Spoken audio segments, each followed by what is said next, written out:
Frontotemporal dementia has received a lot of attention lately after actor Bruce Willis and talk show host Wendy Williams announced they have been diagnosed with the rare neurological disease.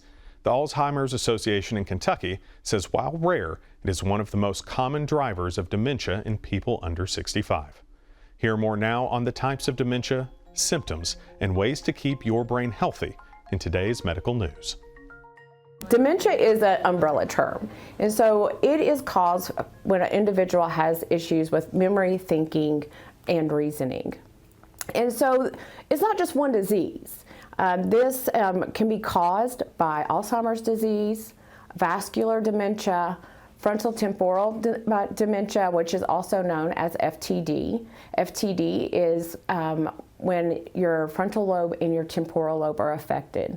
These parts of your brain help you rationalize, help with your emotions, and so a lot of times there's behavior changes, there's personality changes. It affects your speech and oftentimes your mobility too.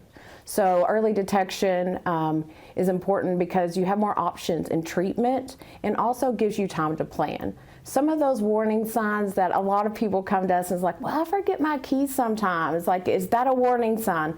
Not necessarily. There are different warning signs that if you can't retrace your steps, that is a warning sign. If you do lose your keys, if you can't go back and remember where you were at, if you go in a room and you forget why you're there, everyone does that. But if you keep going in and out of that room and cannot remember, that is a problem. This is what dementia does.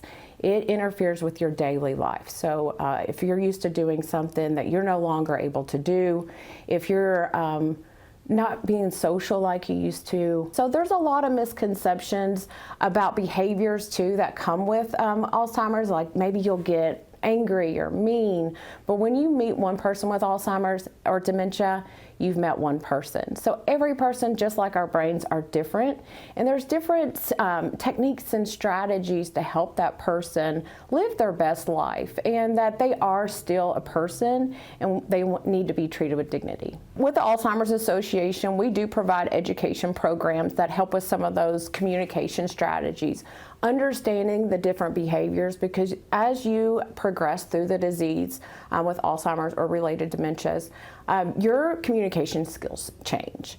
Your behavior changes. So Alzheimer's typically, it is our 65 and older is whenever you may start developing some cognition issues, but there is something called younger onset or early onset, and that can happen as early as your 40s and your 30s.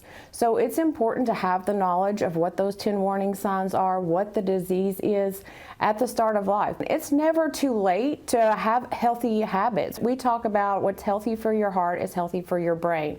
Managing your diabetes, making sure that you have controlled blood pressure, getting sleep. There's a lot of linkage between a cognitive decline and sleep. And also challenging your brain, trying new things, doing crossword puzzles, protecting your brain. Make sure you're wearing your helmet. If you're biking, if there's any brain injuries, that can increase your risk of certain types of dementia.